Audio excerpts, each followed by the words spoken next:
ನಾಪತ್ತೆಯಾಗಿದ್ದ 2 ವರ್ಷದ ಮಗುವನ್ನ ಶ್ವಾನ ಹುಡುಕಿಕೊಟ್ಟಿರುವ ಘಟನೆ ಕೊಡಗಿನ ಬಿಶೆಟ್ಟಿಗೇರಿ ಬಳಿಯ ಕೊಂಗಣ ಗ್ರಾಮದಲ್ಲಿ ನಡೆದಿದೆ.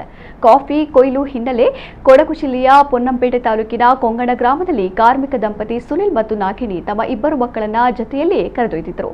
ಕಾಫಿ ತೋಟದಲ್ಲಿ ಕೆಲಸ ನಿರತರಾಗಿದ್ದ ಅವರು ಸಂಜೆ ವೇಳೆ ಗಮನಿಸಿದಾಗ 2 ಮಕ್ಕಳ ಪೈಕಿ 2 ವರ್ಷದ ಮಗು ಸುಕನ್ಯಾ ನಾಪತ್ತೆಯಾಗಿರೋದು ಗೊತ್ತಾಗಿದೆ. ಮಗಳಿಗಾಗಿ ಒಂದಿಷ್ಟು ಹುಡುಕಾಡಿದ್ದಾರೆ. ಆದರೆ ಮಗು ಪತ್ತೆಯಾಗದ ಕಾರಣ ವಿಷಯವನ್ನ ಅರಣ್ಯ ಇಲಾಖೆ ಅಧಿಕಾರಿಗಳಿಗೆ ಮುಟ್ಟಿಸಿದ್ದಾರೆ.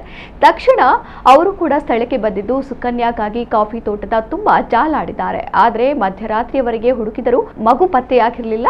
ಬಳಿಕ ಅನಿಲ್ ಎಂಬುವರ ಶ್ವಾನಗಳನ್ನ ಮಗುವಿನ ಶೋಧ ಕಾರ್ಯಕ್ಕೆ ಬಳಕೆ ಮಾಡಲಾಗಿತ್ತು. ಈ ವೇಳೆ ಆ ನಾಯಿಗಳ ಪೈಕಿ ಓರಿಯೋ ಶ್ವಾನ ಸುಕನ್ಯಳನ್ನ ಪತ್ತೆ ಮಾಡಿದೆ. ಕಾಫಿ ತೋಟದ ಎತ್ತರದ ಪ್ರದೇಶದಲ್ಲಿ ಮಗುವನ್ನು ನೋಡಿ ಓರಿಯೋ ಶ್ವಾನ ಬೊಗಳಲು ಆರಂಭಿಸಿದೆ. ಹೀಗಾಗಿ ಆ ಭಾಗದಲ್ಲಿ ನೋಡಿದಾಗ ಸುಕನ್ಯಾ ಪತ್ತೆಯಾಗಿದ್ದಾಳೆ.